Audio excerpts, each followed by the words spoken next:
All right, folks, it's time to start putting stuff into your magazine and making it look all pretty. Now, I want to do a couple of things, though, to teach you some new cool tricks and to make our lives a little bit easier later on. So the first thing I want to do is work on this thing called the parent page. It used to be called a master page. If you're looking at old materials, you might see it referred to as a master, but it's a parent now. And what that is it's basically elements that you can add to your page that will appear on all of the pages that use that master. So you see this little A up there?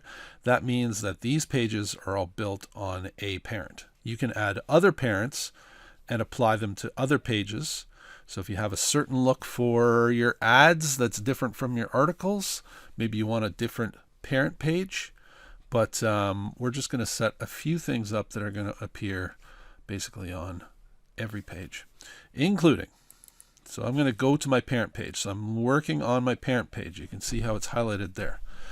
Now in here, I want to have the page numbers for every page in my magazine.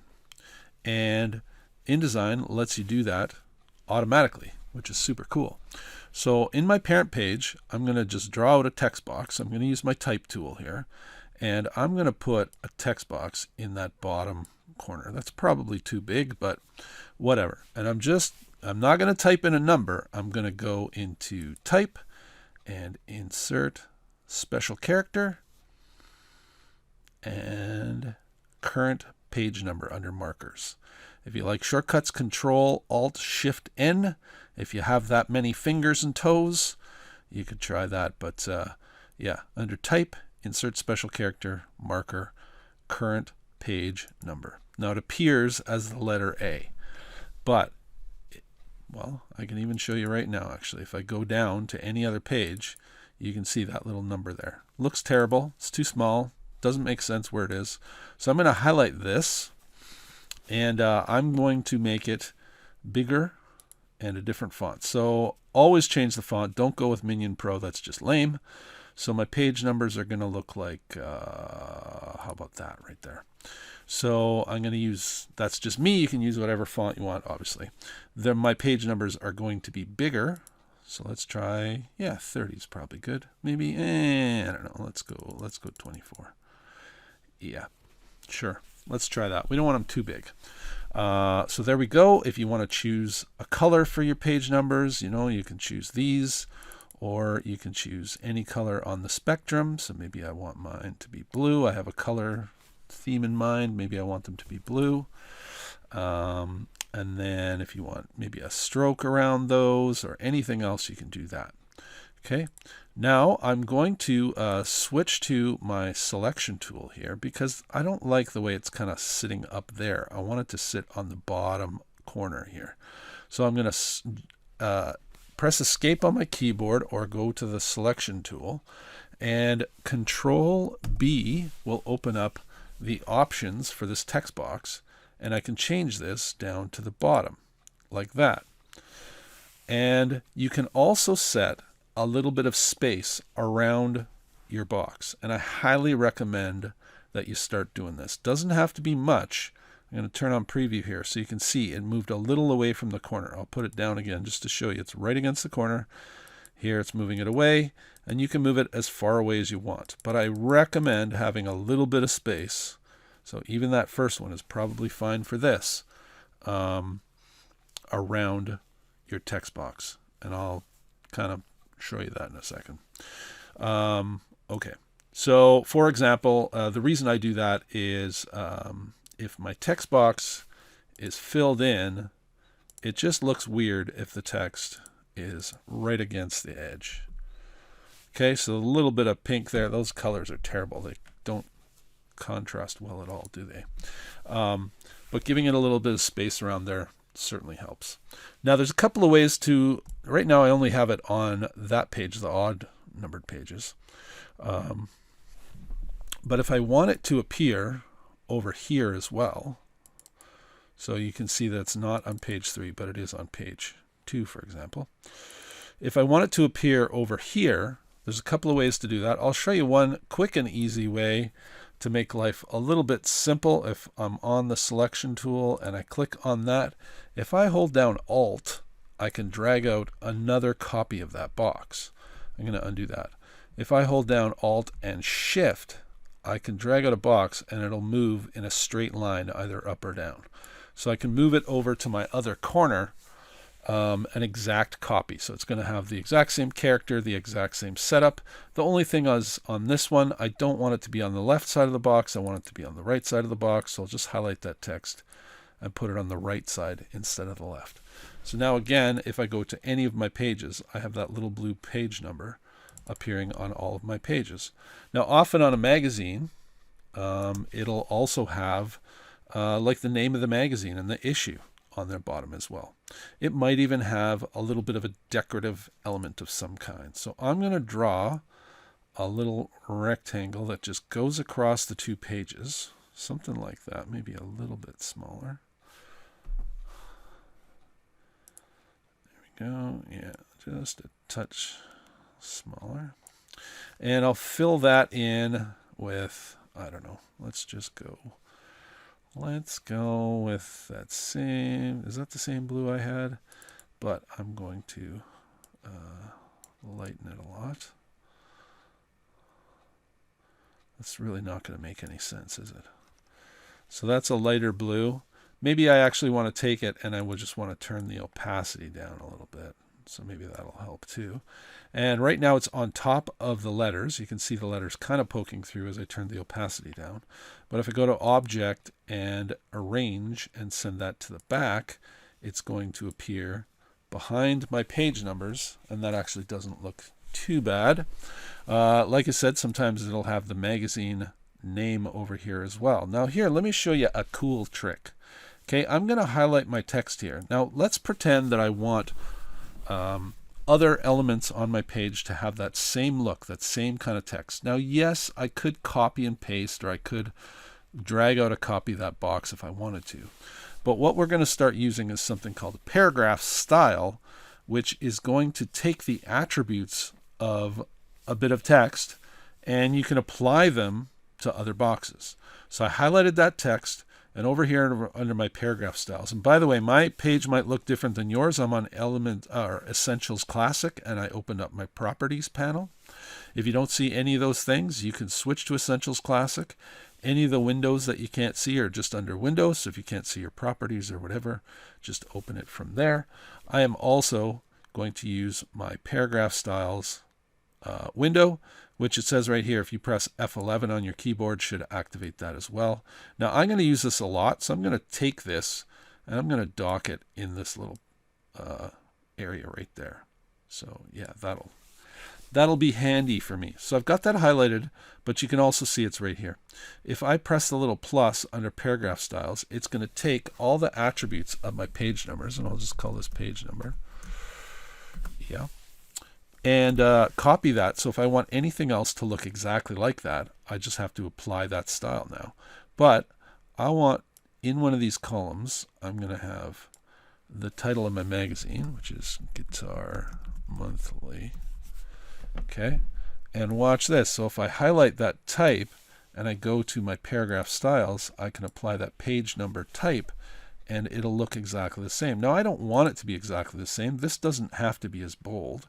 So I'm just going to go and find the other Gill Sans, or if you're kind of lazy like me, if you type in Gill, you'll see all the other versions of that font. So now I'm going to make it the lighter one and italics, and I'm going to make it smaller. It doesn't need to be that big. Okay, and let's see, I'll center this one in that column. And I'll just escape out of there and take my box, Control B again to show my options.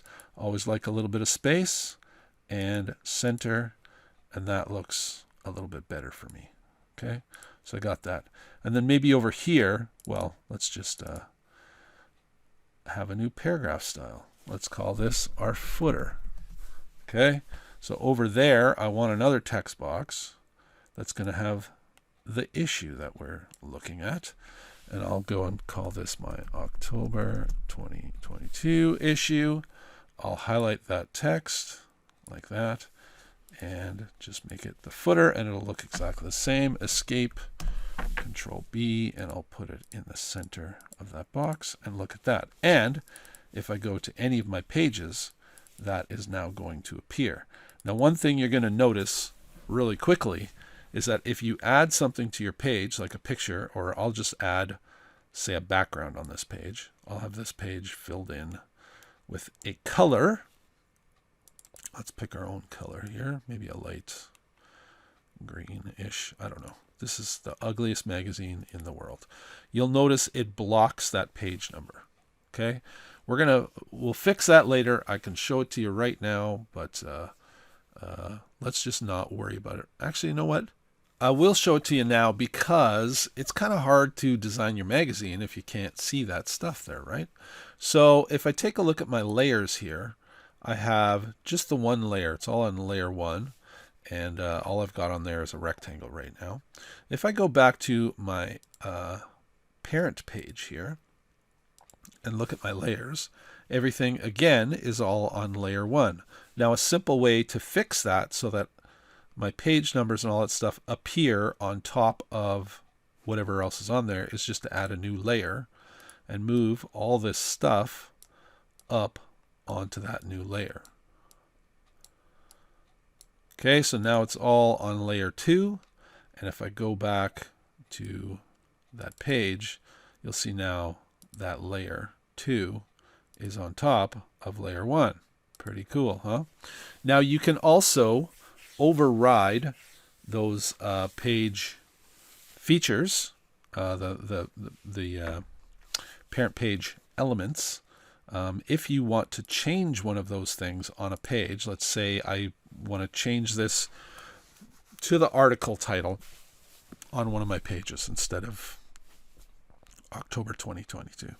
If I hold down Shift and Control, I can select items that are on my parent page, and I can go and, I can get, why is this not working? Oh, I see. I can select that and I can change it.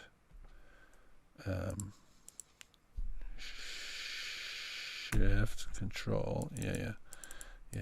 Anyways, yeah, I'll figure out what I'm doing wrong, but at least one of you knows what I'm doing wrong. Figure it out. I don't know. I'll remember, then I'll tell you in the next movie. Or maybe I'll forget, because I forget a lot of things. But anyways, so now I've got that. I've got these styles set up. So if I have text that I want to look like that, like say I want the headings for my, the headlines for my articles to look like that, then I can just use that paragraph style. Now I'll really quickly show you how to put in the content of your magazine. Now magazines have a lot of ads, so I usually recommend to put an ad maybe on the second page and the last page, and then you can do little ads throughout your magazine. Just don't make it all ads. I mean, sometimes it seems like magazines are all ads, but you want to have your articles in there as well. So if you want an ad, and you should have at least one ad, I still want you to make it yourself, but you can copy an existing ad. So you're just going to recreate something that already exists. So if I just go and look for a Telecaster ad, I don't know. Right? I can make something that looks like this, but I'm going to make it myself. So I'm going to use my picture and my text to make it look like that. So the more you design and create yourself, the better your mark is going to be, right? So if I use all my own elements, that's going to improve my my mark and the look of the whole thing, and life is going to be fantastic. Okay, so what else was like? Oh yeah, now I'm going to start putting stuff in here. So for this, to place our pictures in, and you always place, we're going to use this frame tool here, of course, and wherever you want your picture, you drag out your little box there, and you go to File and Place, or Control D I use the thing so much I don't even know where it is. Control D, and then look here in my magazine folder. Let's say I want, sure, that picture right there. So I'll just place that in there. Again, really quickly, you might want to take a look at the frame fitting options. They're down here and down here. My favorites are the first two because they scale everything proportionally. So it depends whether you mind having part of it cut off or whether you mind having a bit of blank in your box there. The other thing I always recommend is to turn on auto fit.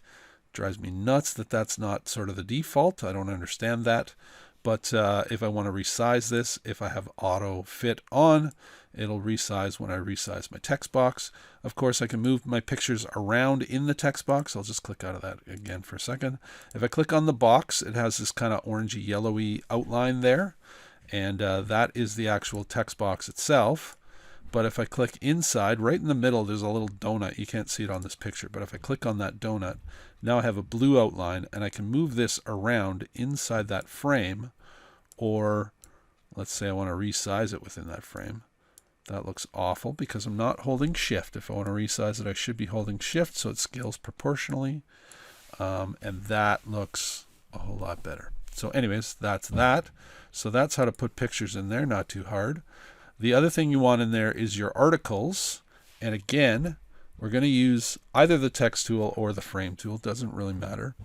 And we're going to draw out a text box as someone's hammering in my house apparently. And we're going to place in there. So if you go to File and Place, we're going to place the articles in the exact same way. Oops. Oh, I've already got it open. That's why. I should close those. Okay. Okay. So now I've got that, and look, all my text has flowed in there from that Word document. Okay. And now I can go in and I can start styling that to make it look a whole lot better. But I've got that linked to that other file. Now, if you look up here, you can see the number of columns. Now, in a magazine, you don't often have text that goes across like that. It's often broken up into columns. So here, I've got now 3 columns. My text isn't long enough to fit in to need 3 columns, but if I resize it, you'll see it's got those 3 columns right like that. So I could take my text. Now this text looks awful. Oh, Calibri. Oh, you're so terrible. But we want something nice and easy to read. Magazine usually has a serif font or something that's really nice and easy to read. And then that's a little small for me. I'm getting old. I need 14 probably, 13 or 14. That's how old I am. I'm an old man. Yeah, so when I made it bigger though, if I escape out of here for a second, now I have this little plus sign here and I have an error on my page. That just means that this text box is now not big enough to fit my text. So that little plus went away, my error went away. Now my problems are solved. Isn't that better? Yes, it is. But again, I might want to go to my, I just press Control B again. I might want to align it differently. I definitely probably want a little bit of space around my columns like that. And you can see that there's just a little bit of space around the edges there. So if I did have a background or anything, this would not be directly in that on the edge of the box. Okay, so all of your articles are going to go in that way. I would probably create my own headline though. Oh yeah, I forgot to create the paragraph style. So if my this looks good for my articles, I'll just highlight a little bit. I'll add a new paragraph style. This will be my article text. Okay, and then the next time I go and place an article, I'll just do it again. Control D. Let's just go with the ES335. And if I now apply my article text, now it looks exactly the same. I will have to add my columns and do those options here. Just add a little bit of space. Yeah, you can change that if you want. And now it looks exactly like the other one. What I was going to say though was I will create my own headline, and maybe I want to start with that same style. So I'll just call it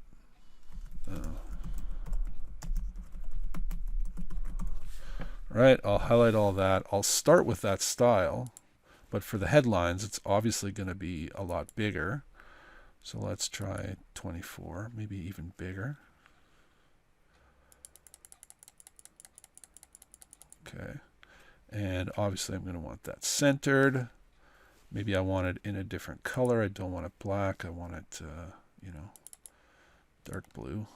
I don't know. Try that. Sure, that looks pretty good. And again, now maybe I would go and update my character style. I would hit plus here. These would be my headlines.